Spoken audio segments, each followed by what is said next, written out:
and welcome to No Such Thing as a Bad Movie podcast. My name's April Atmansky, and I'm here today with Justin McClue and Colin Cunningham. And today we watched two pretty good movies. So we watched Vibrations and Aliens. No, we watched Shocking Dark, aka Terminator 2 as the website lists it. And my Blu-ray case actually says Terminator 2 as well. Either way, I think James Cameron has a great lawsuit here. He could sue easily. Vibrations is a favorite of yours, April. Why did you decide to watch this one, and when did you discover it? Well, I first saw the trailer for this movie, which was, I believe, a fan-made trailer circulating around YouTube. But it was one of the funniest trailers I think I've ever seen. I mean, it stars everybody's favorite star of Twin Peaks.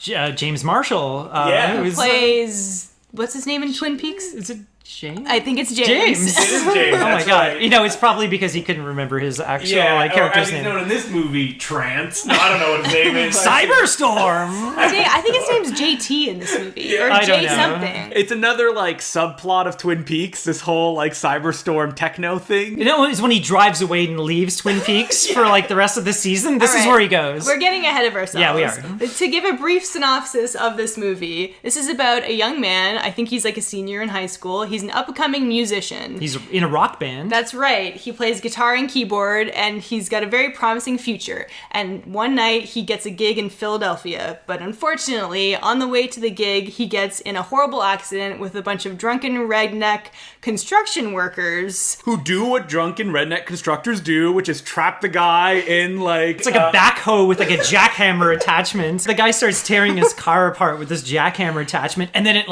the guy takes it a bit too far, and his friend's like, what are you doing? They were just having a good time. And then he ends up, putting the jackhammer thing right through the car and crushes James's hands against the steering wheel, and then, they're like, whoa, what did I do? And then they it cuts. run away. Yeah, they run away, and then it cuts to James waking up in the hospital. Yeah. So unfortunately, he lost his hands in a very tragic accident.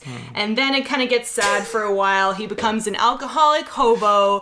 Overnight, by the way. He gets, the next scene, he sort of gets these fake hands, and the nurse is, showing him. He tries to do therapy. Here's how to, the hands are made of rubber, but they have, a metal skeleton inside, so you can bend them to, pick up you stuff. You could even be a superhero if you wanted to. If you want to. That's implied. He could be the next Doctor Strange. He will. But he doesn't take to that, so he becomes an alcoholic. Instantly. And then, yeah. Overnight, it's I guess assumed that there's a passage of time, but I think it was supposed to be a couple months. It is within 30 seconds he goes from throwing his keyboards around his garage in anger. And this is all within the first 15 minutes of the movie. It's so fast. And then he wakes up in Times Square, but some cop is prodding him get out the street. And he's all dirty, and he's begging and wiping people's windows, but he's still got his rubber hands on. So he needs to get back on his feet. How is he going to do this? By joining the world of electro techno mid-90s dance music. Oh yeah, but you're again getting ahead of yourself. Well, what are you? Did she jumped over the introduction of Christina Applegate? Exactly. She's really the star of this movie. She's on the cover. She's the big draw, and even though she plays a very kind of new agey, flighty character, she's easily the best actress in this movie. Yeah, I mean James is terrible. Yeah, was James ever a good actor though? He's one note. Yeah, he was terrible. But I think it's in Twin Peaks he can get away with it because I think David Lynch. Lynch. Soap opera. It's that kind of really fakey, awful acting. But I think he's very earnest about that kind of acting. This is just, he's very cheesy. He's very, very bad. I just want to say first, as far as bad movies or B movies go, they usually fall into two genres, which is sci-fi or horror. It's very rare that you get something different, which is, in this case, a musical drama. Mm-hmm. But movies like The Room or another personal favorite of mine, Ryan's Babe, is not the norm at all. It's you usually get horror movies because you have cheap gore effects that you can kind of capitalize on, or sci-fi genre stuff because you can get people to buy it quickly because you're oh, this has a monster in it, or this has a spaceship in it. This is I don't know what they were thinking. The problem is that, like, bad dramas are not usually that interesting. Yeah. For them to be interesting, they need to have been, like, beamed in from another planet. And, like, the decisions that are being made, you're like, how did anybody think this was a good idea? Yeah, it's like exactly that. It's like you're kind of getting a kind of glimpse into the director's mind. Who would go on to be the top honcho of Lionsgate Films. Oh my god. That's pretty cool. This was his only directorial effort. I'm sure he rode the vibrations train all the way to executive power. Well, this was something, I guess, like when you're kind of watching it, it seems like it's like, you know, techno is hot right now. Yes. We gotta come up with a movie it that very much comes off as a movie made by like a 50-year-old man. Yeah, and it's like, what are the kids listening to? Techno. It's like, we gotta make something up. It's like this guy loses his hands, so he like comes upon this, like, you know, Christina Applegate. She's in on the scene. She's a techno scene kid. He saves her from getting like raped. He The guy stabs him, someone's gonna stab her. stabs the knife through his rubber hand, and then they're like, whoa, and they take off down the street. Yeah. Really, I want to say this is like a rags to riches story, but it's like he starts up on top and then he is at the bottom and then he slowly makes his way up top. Riches again. to rags to riches. I guess, the but American story. it's just like, it's also a love story, but it's like a story about him like being cool again because he was like a rock musician, but then he discovers this new sound and then he goes home and like introduces that sound to like his hometown. You're making it sound even more epic than it actually is, because like almost nothing happens in this movie. He has It's a little slow. he's like so separated from the plot. He just gets sort of like, given an opportunity, these robot hands to everybody play. does him. We didn't mention he gets robot hands. That's Okay, right. so here's the deal. He saves Christina Applegate from getting raped. She brings them back to her apartment, and in the apartment, it's almost like a Three's Company type apartment where it's like to go back to that again. The third episode in a row. There's like the kind of nerd, there's the kind of welder, landlord. Landlady, sorry. There's the guy, what's his name? He's like Simeon. Simeon. He's like the hipster, but who's also like a 40 years old. Yeah. He's really into techno, and it's And like, jorts, as you guys explained. oh, what he's in those jorts. were. Yeah, he's wearing like Kevin extremely Smith long jorts. shorts. So they kind of take him in, and James Marsters. Marshall. James Marsters. Yeah, He's The from star from of Buffy. Buffy the Vampire Slayer. Yeah, Yeah. So they get him off booze, and then they eventually teach him the ways of this new sound. in a techno. great scene, by the way. The one that went like very viral. Yeah, well, It that's is- a big part of the it's trailer. so awesome, and this is like full of the This is where we go acid. yeah, and it's like and it's like it's like the shittiest like saxophone the you get on your worst keyboard sax with like the kind of not pitch great. bender. Wow. And he's Yeah. like, then we're gonna like get the beat on, and it's like within 5 minutes, James Marshall learns techno, and he's like, Yeah, oh he's yeah, into it. He's like, I love this, and then they go to like a music store, and he's sort of seeing this like automated piano, A player self-playing piano. piano, and he's like, I got an idea, and then he goes back, and then the nerd of the group, And then the welder lady kind of join forces, and they make him robot hands. robot hands that can be pre-programmed with music, and that will play it on the keyboard. So that Pre-programmed, so when he eventually becomes a musical artist named Cyberstorm. Cyberstorm, he's not even doing it. Like, it's a pre-programmed thing. So Yeah, but it's hands his are just charisma. playing. all he has to It's do. true. His charisma on stage. What was your favorite part, Colin? I have to say that my favorite part was the onstage stuff and his The dancing. his dance, and the costume, costume's which great we have too. to talk about. Yeah, so the costume is from... Most people think it's a RoboCop ripoff. It's a film called The Vindicator. It actually came out before the RoboCop. And it's kind of like a shitty robot costume. And what it was famous for is that in the movie The Vindicator, you can see his eyes. Okay. Because it was like the classic, like, oh, we gotta see the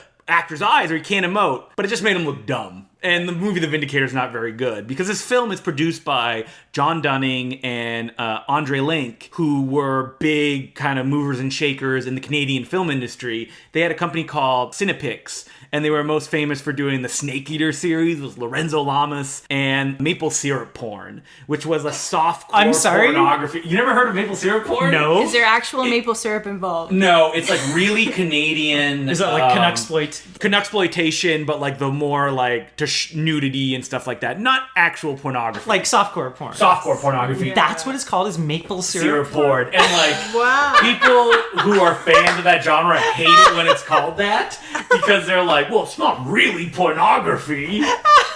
Like Red Well, Shoe it's what Diaries Canadian pornography Yeah, would be. so it's like very polite. Polite and Do you know like... that there is like a famous Canadian porno film that was shot in Vancouver, like back in the 70s, called Sexcula?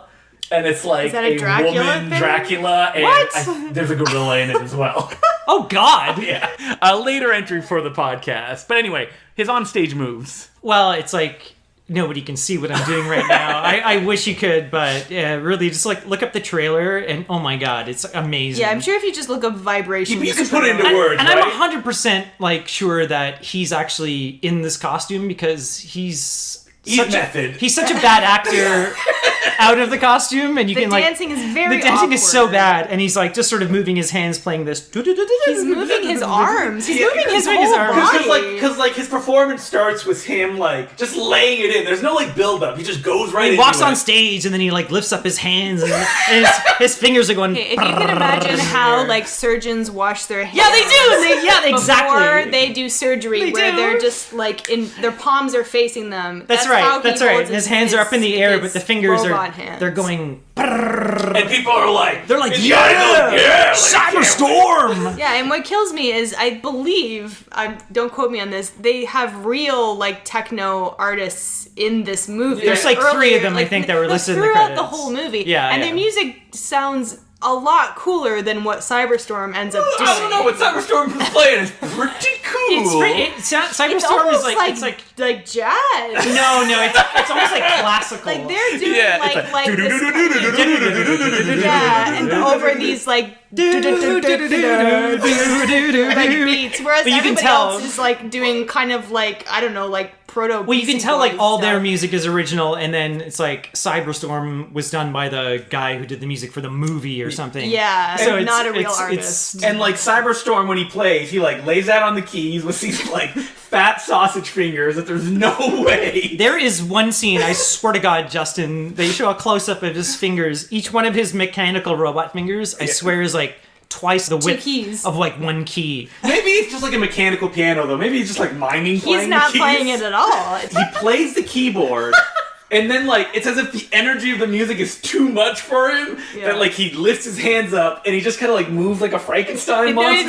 It's like he's drunkenly wobbling And around. he gets out in front of the keyboard and is dancing, and it he keeps just playing. Claps, I don't he know claps, why. and then And the like- audience claps along. And, like, the crowd, like, this is, like, They eat it Stravinsky playing the Rites of Spring. They're, Now, like, jizzing. They are insane. Jumping. But the thing is, okay, my question is, if you're if you're going to fake playing the music, Yeah. the music is pre-programmed. yeah, they say that. Why go through the effort of making robot hands? Why just not pretend you're playing? I mean, it makes him feel better. Maybe it's, like, an energy. My question It's is... his persona. Yeah, but then you have to like, you have your arm movements have to Yeah. be very precise. Like, my question is like, where does the concert go from there? Because we see him do it, like, 2 or 3 times. Like, once Same you get song. everybody going and you're, like, clapping and shit like that, does he go and play, like, a ballad? And people are like, ugh, when is he going to play the hits? Yeah. Cyberstorm. I'm like, gonna bang. play. has three I'm gonna play a new songs. song for my new CD. Yeah. Yeah. It sounds like the old Cyberstorm. Next! Like, It's gonna be a freeform jazz odyssey. It's already halfway to jazz anyway. a few months later, he's just, like, playing, like, a country fair. I told you, Cyberstorm opens before the puppets. Oh, do we have a bigger dressing room than the puppets? I guess my favorite part of this movie has to be like its hangout feel, where like the plot doesn't really matter, and once he becomes successful instantly. With no effort on No. his part. He plays one show and he's just amazing. Huge, and he's on by tour. Everyone, yeah, he's on tour. And then he ends up like at his hometown. Back in his hometown, which I guess he's been gone for months, years. Like it's not it's like a year. And like his ex-girlfriend is there. No drama there. He goes like, Christina Applegate, I love you. She's moved on, but he's with Christina Applegate now. He's like, she's the past. You're the present. You know, he goes, I want you to be my future. Yeah, that's right. He should have like laid a. And then his like robot hands come into frame, and he goes.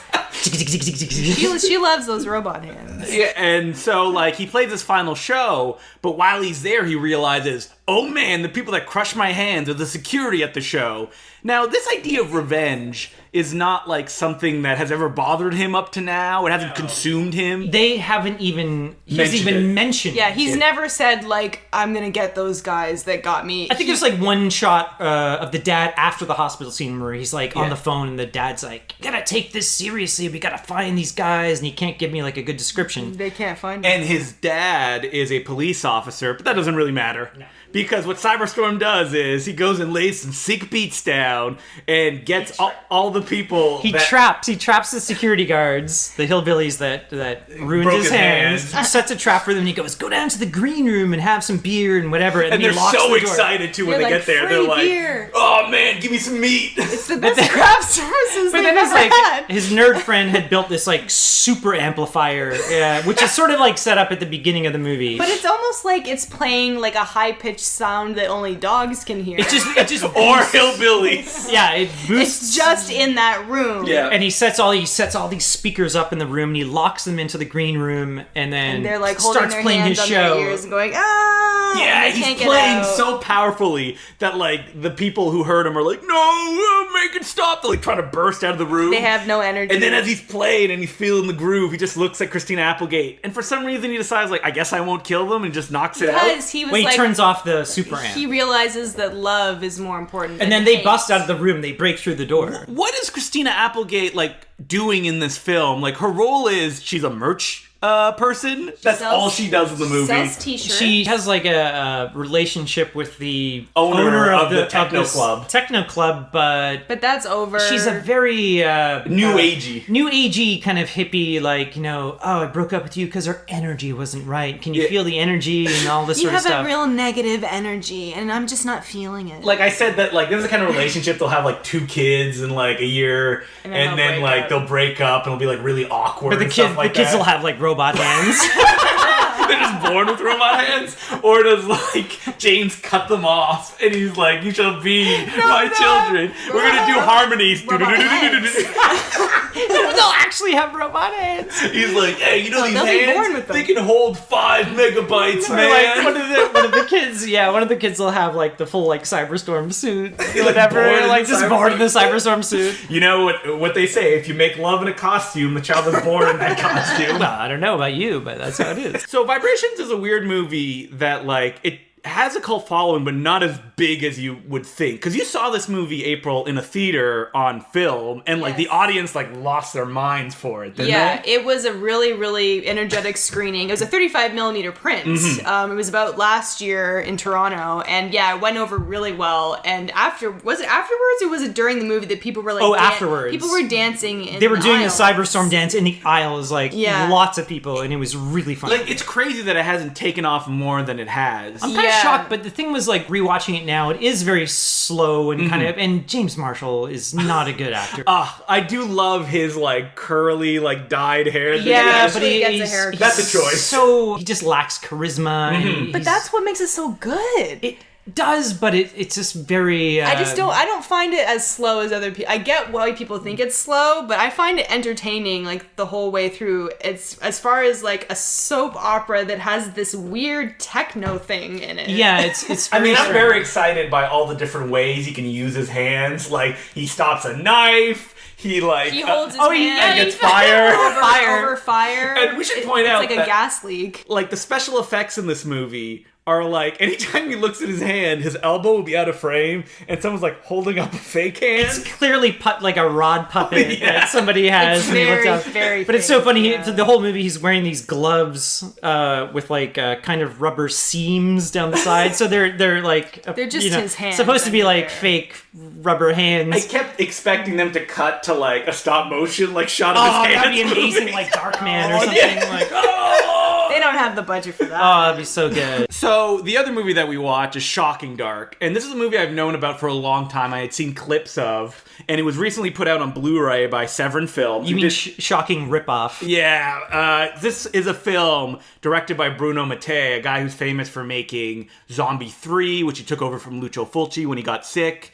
Fulci, not Bruno Mattei. Bruno Mattei lived a long life into the 2010s where he was still making movies. They made a movie called Zombie Island, which still ripped off aliens in it. Oh my God. So we should clarify here.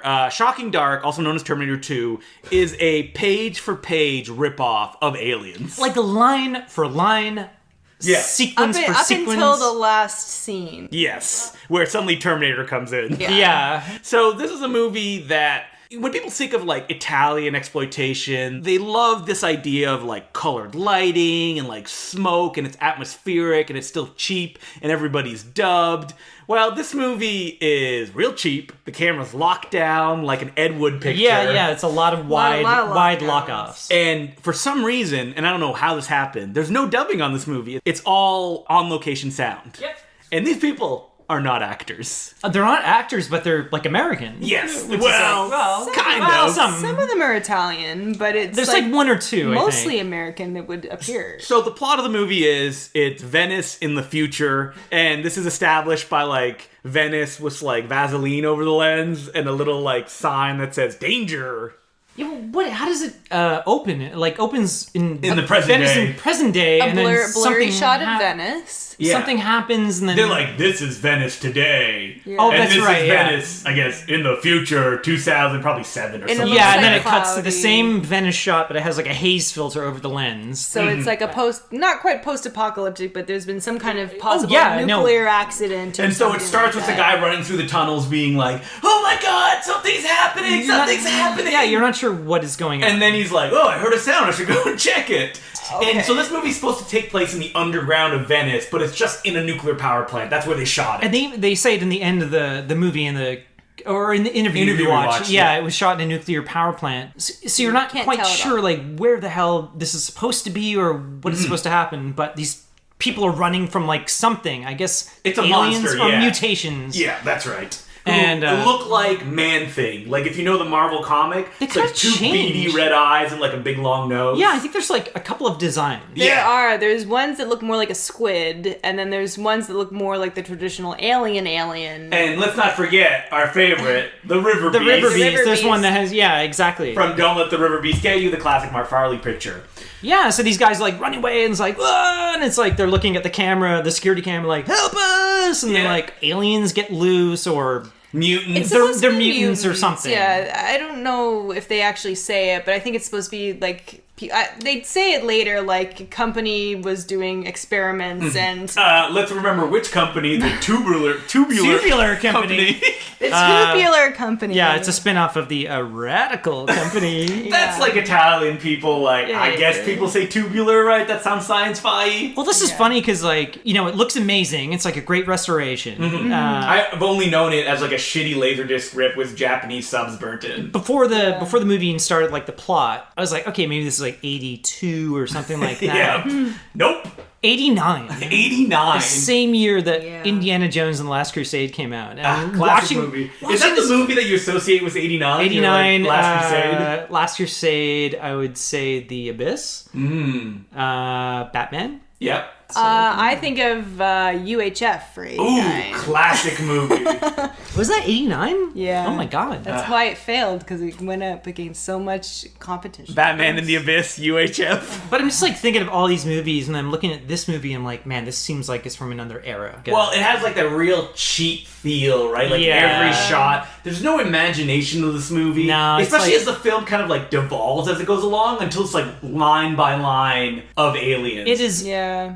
just insane. So, on that note, what was your favorite part? Oh my god. Colin? Okay, I have to say that this movie has three of the best. I'm a big fan of dummies getting thrown off high locations places. Yeah. and falling. This movie has. We're going to be specific. I love when dummies are thrown off mountains. Never buildings. Never buildings. Only mountains. high locations. And in this movie, they're thrown off the same location. It's always the same location, and it's over you a, called it at the beginning. I'm oh wow, it's it looks like railing. a pretty good locate, like the sort of nuclear power plant where they shoot it.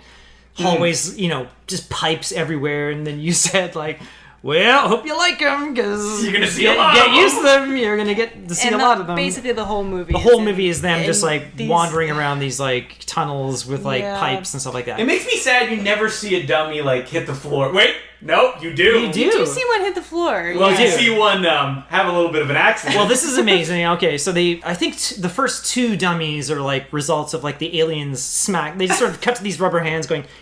Yeah, and it's not like an angry like. It's like as if you would like smack your brother in the face. Like, yeah, and then all of a sudden they just cut to a dummy, not even flying over the railing, but already falling halfway down. Yeah, it's just falling. And they're clearly dummies, and it's amazing. And then the last one is so good. It's like this, I guess, android is revealed at the end, and then Terminator, of course. And then he falls off, and then.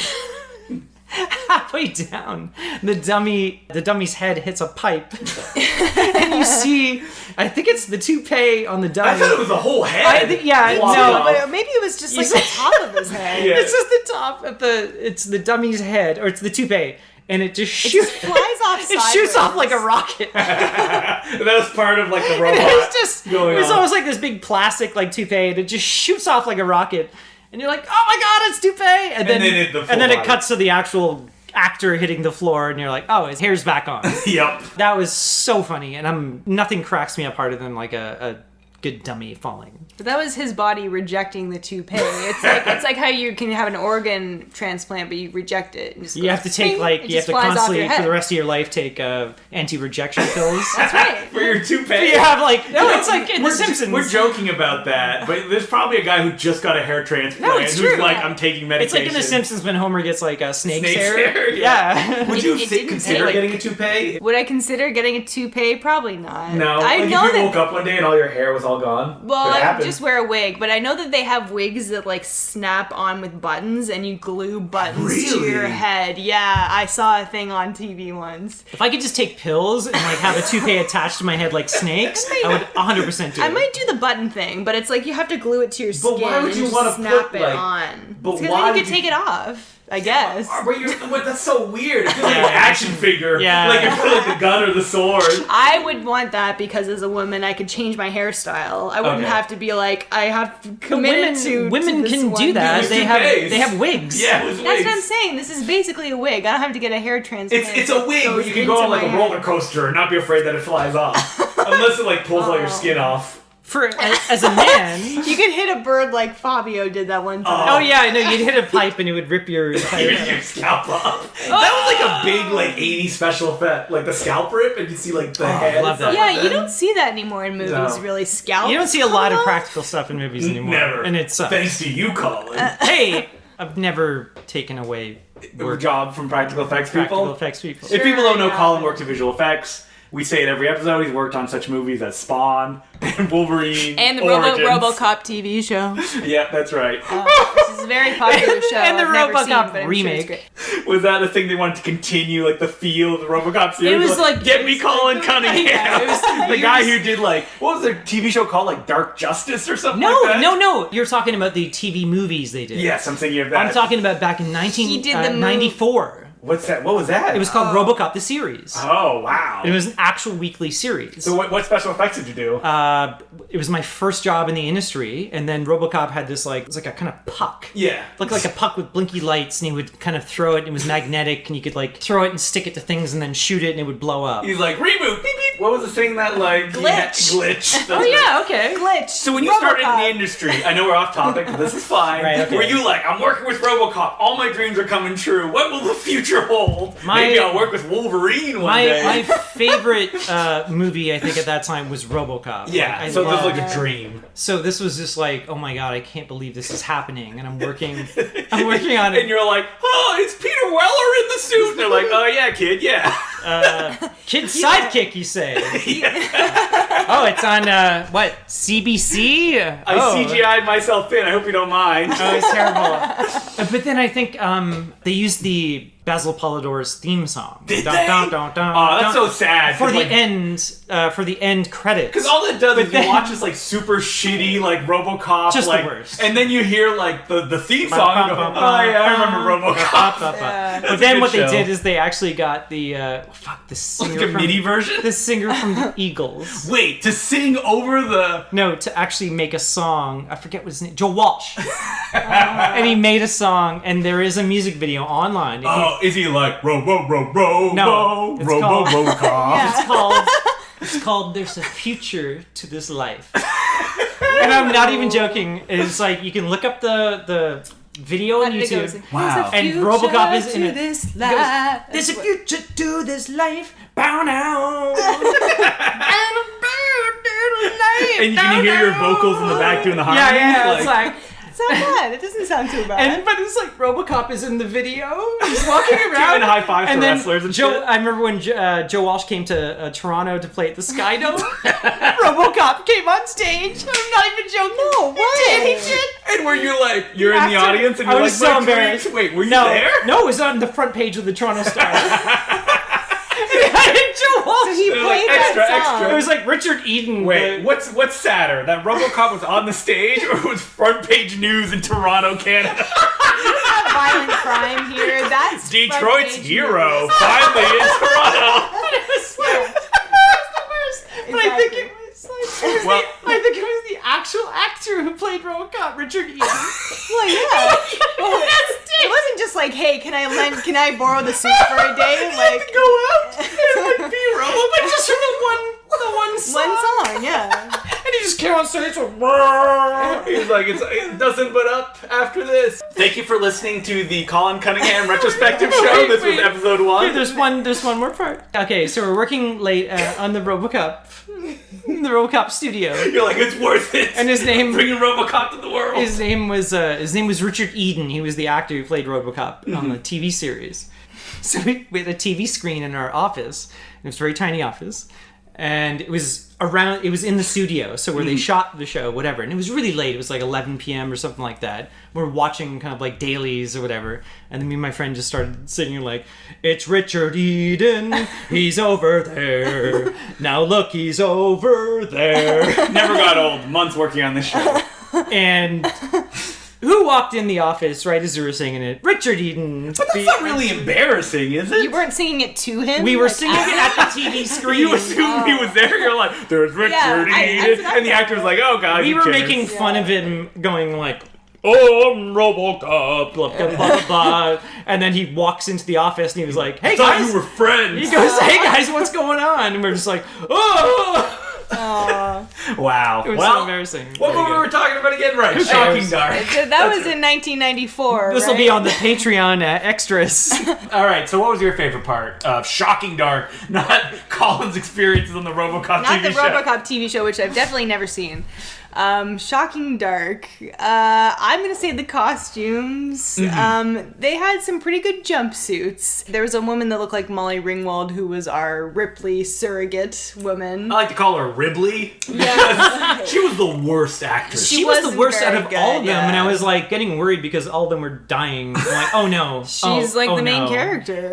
Well, at least Ribley won't get a frog or something like that. A young girl that you can hang around A with. toad. Yes. Oh, you mean Newt? Yeah, she does. She does. She does. Yeah, but she had a pretty cool jumpsuit that looked pretty nice, and then all of the soldier characters had these modified jumpsuits that were like blue and yellow that looked like Space Cop's uniform. They were like identical to Space Cop's If anyone uniform. knows Space Cop, which if you're listening to this podcast, you probably do. The Red Letter Media hit. Available now on Blu-ray and DVD. Order it at redlettermedia.com.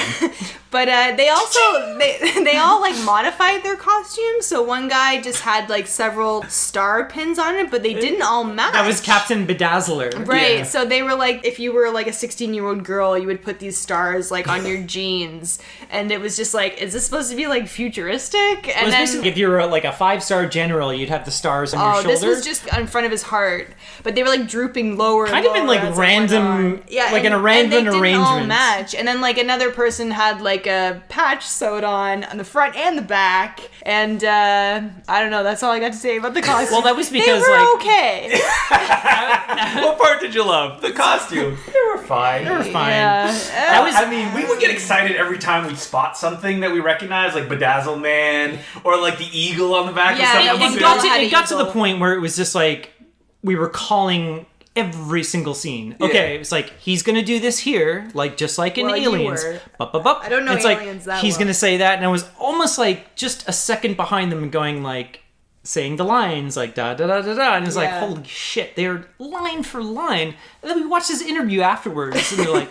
Oh well, the client wanted us to like Do a combination of aliens, It's and like no, Terminator, and so we did. why did the client even hire a screenwriter? Because The you could client can't write screenplays. you don't need to. You just watch Aliens and you literally I just know, but copy it I'm down. just saying, even if it is a ripoff, like you have to get someone who at least knows how to. Yeah, James write Cameron. a little bit. You literally just get the download the PDF, copy and paste, and change They didn't have computers barely back some then. lines. It's true. This was 1989. Yeah, 1989. I keep forgetting what year. Oh my god! All right, What do they have like typewriters back then? Justin, what was your favorite part? My favorite part was definitely all of our favorite character, and that was Geretta Giancarlo. And I don't know if I'm saying her name wrong. She was an actress that everyone will recognize in Italian films. She plays one of the prostitutes in Demons. Oh my god! She's in another Bruno Mattei joint, the director of Shocking Dark, Rats, Nights of Terror, and she has the amazing final line, probably one of the greatest final lines of any movie in Rats, Nights of Terror, where she and another guy survive this night of terror involving rats, and these guys in hazmat suits show up, and she's like, oh my god, thank you! Humans have come and saved us! You are human, aren't you? And then the guy in the hazmat suit pulls it off. Aw man, they're rats. I have to see this movie. Yeah, you can look up the ending online. Yeah, I kind of just want to watch the No, I just thing. want to watch the movie. And she's so energetic in the movie, like Shocking Dark. Like she's giving it her all. She's kind of like a Vasquez, and by kinda I mean they just Exactly based her on like Vasquez. Vasquez, because she even has like the headband and everything. She's introducing a shot where she's giving a speech to the camera. It feels at first because she's looking right She's down like, the lens. all right, assholes, I'm back. Yeah, it's like we've been waiting like, for wait a her. minute, what? And all that kind of like captured me in that scene, other than her, was that there's a guy with his back to the camera playing with nunchucks. Yeah. It's like the very empty, sparse Yeah. location. And like kind of in the background, it's a guy with There's like supposed to be like nunchucks. 100 people, and there's like 4, which Yeah. includes a surfer dude with long blonde hair. that's And he's right, like, yeah. "Cowabunga, what's up?" And like an actor like her, it's just she's so iconic in these roles that like I guess that's immortality. Like she only acted in 21 things, but like there's actors in North America that have acted in like 150 things, and you may go like, I kind of recognize you, but they don't have any like big roles. Right. And it's kind of amazing that she does in movies like this, or in Demons, or like Rats, Nights of Terror.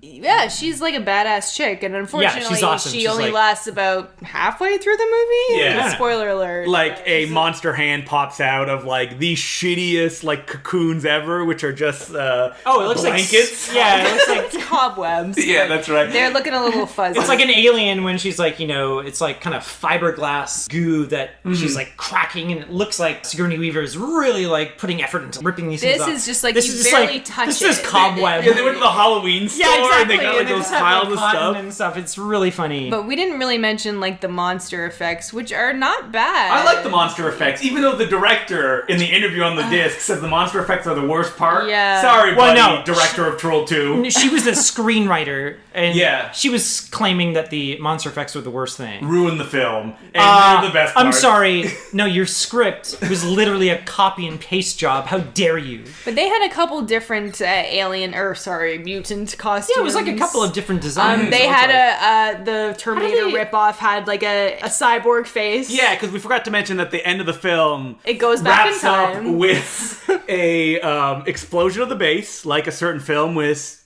extraterrestrials in it, and then they time travel back to Venice, To modern day Venice. where the Terminator shows up, and finally his face gets ripped off, And how does he get killed again? I don't even remember. Probably gets tossed off a bridge or something like that. He turned into a dummy. I forget what she does, but she shorts him out, and he's just like, whoa! That's and right. he just like electrocutes himself into. I can't remember. We kind of dazed off. He gets on a gondola, and the guy's like, "Oh, bad news." This is one of those movies that's like 90 minutes long, but feels like 1,000 years. It's really, really long. You feel like you're like, whoa, I picked the wrong cup. Speaking of 89.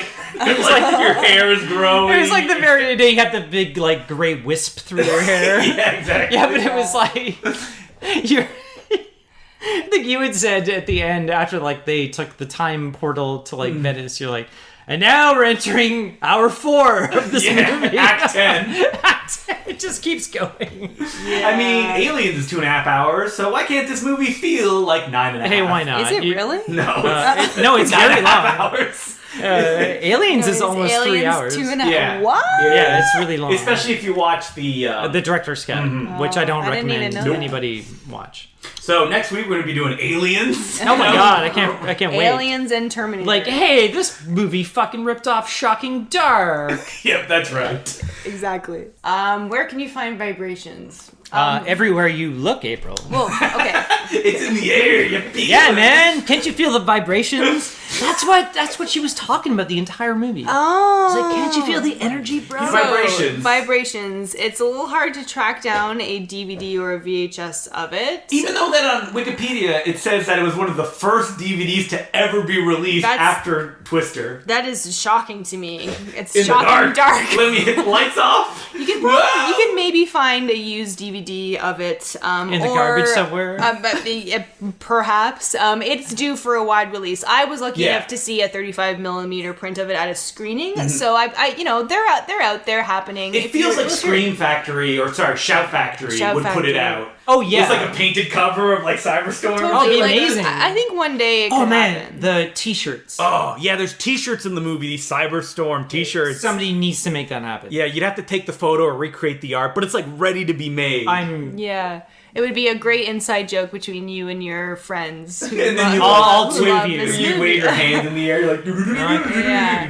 And not enough people know about vibrations, it would seem. It really needs to kind of hit the bloodstream of the word of mouth of B-movies. Because like I was saying before, it's not your average B-movie. It's a different type of movie. It's not like a genre. But it's really funny. Maybe it's too futuristic for people. Like in 10 years, they could finally catch up with it. I think, like, maybe if the sort of robot hands had become, like, murderous or something, Yeah. it would have been like, whoa, it's a genre film or No, something. he only uses his powers for good. Yeah. Oh, no. He No, killed there me was... murders robot hands. It's like, amazing. wait, so these robot hands belong to someone? Well, they belong to a robot who murdered people. Oh my god, that'd be amazing! And that robot is the Vindicator. Oh my god! Was that Don the Dragon Wilson? No, the Vindicator was some guy. And the best thing about the costume, we mentioned it was a Vindicator costume, the one that Cyberstorm wears, is that the company said that they would use it during Halloween parties, and then one day it just disappeared. Maybe someone stole it, maybe it just broke. It is guaranteed to be in a sex dungeon somewhere. It's the same guy who recently sold the Banksy from the Banksy. Oh yeah, that's exhibit. right. He's like jamming to some sick beats wearing the Vindicator costume with Banksy art. And like I mentioned, Shocking Dark is currently available in a gorgeous looking release from Severin Films. Yes, it's called Aliens, and if you can It's order very it good quality. online, you'll actually get a slipcase that has Terminator 2 on it, and essentially an image of the Terminator. it's wonderful. It's like you brought it over, and I was looking at it, and I'm like, It why did just he looks bring like Terminator 2? That's very weird. And how much is that Blu-ray? I think you could probably get it for like 20-ish bucks, Okay, and you can not order bad. it directly from them. And it'll actually come with, I believe, a Terminator 2 poster if you order it from them. If you'd like to follow me on Twitter or Instagram, I'm at April Admansky. You can find me on Twitter at DeCluJ, and that's DCLOUX, and then the letter J. Please follow me. I have a pitiful amount of Twitter followers. And you can go on Letterboxd. My name is Justin DeClue, same spelling. I write lots of reviews for stuff. You can follow me on Twitter. I'm Sergeant Zima, at Sergeant Zima, SGTZIMA. Z IMA. That's because I'm Canadian. But yeah, if you live in a city that has local screenings for interesting quote-unquote bad movies or just off-the-wall movies, check them out. And remember, there's no such thing as a bad movie. Who turned off the lights? Shocking!